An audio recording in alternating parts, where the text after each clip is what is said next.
राजू की ये कहानी सिर्फ एक भावनात्मक किस्सा नहीं बल्कि समाज के एक कड़वे सच का आईना है। इसका सबसे शक्तिशाली संदेश उन लाखों बच्चों की ओर ध्यान खींचता है जो गरीबी और उपेक्षा के कारण अपना बचपन खो देते हैं। राजू की कहानी का गहरा संदेश। ये कहानी कई परतों में एक मर्मस्पर्शी संदेश देती है।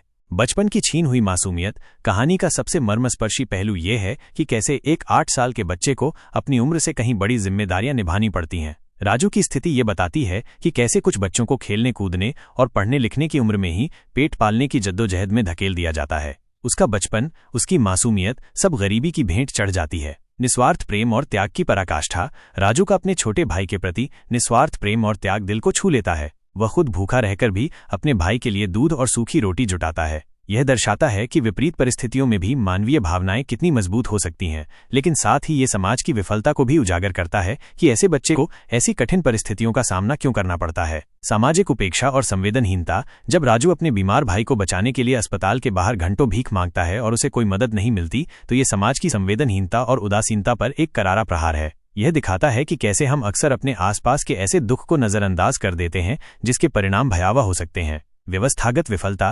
कहानी सिर्फ राजू की व्यक्तिगत त्रासदी नहीं है बल्कि यह व्यवस्थागत विफलताओं को भी दर्शाती है। बच्चों के अधिकारों की सुरक्षा, बाल श्रम पर रोक, स्वास्थ्य सेवा तक पहुंच और गरीबी उन्मूलन जैसी नीतियों की कमी या उनके ठीक से लागू न होने का परिणाम राजू जैसे बच्चों को भुगतना पड़ता है।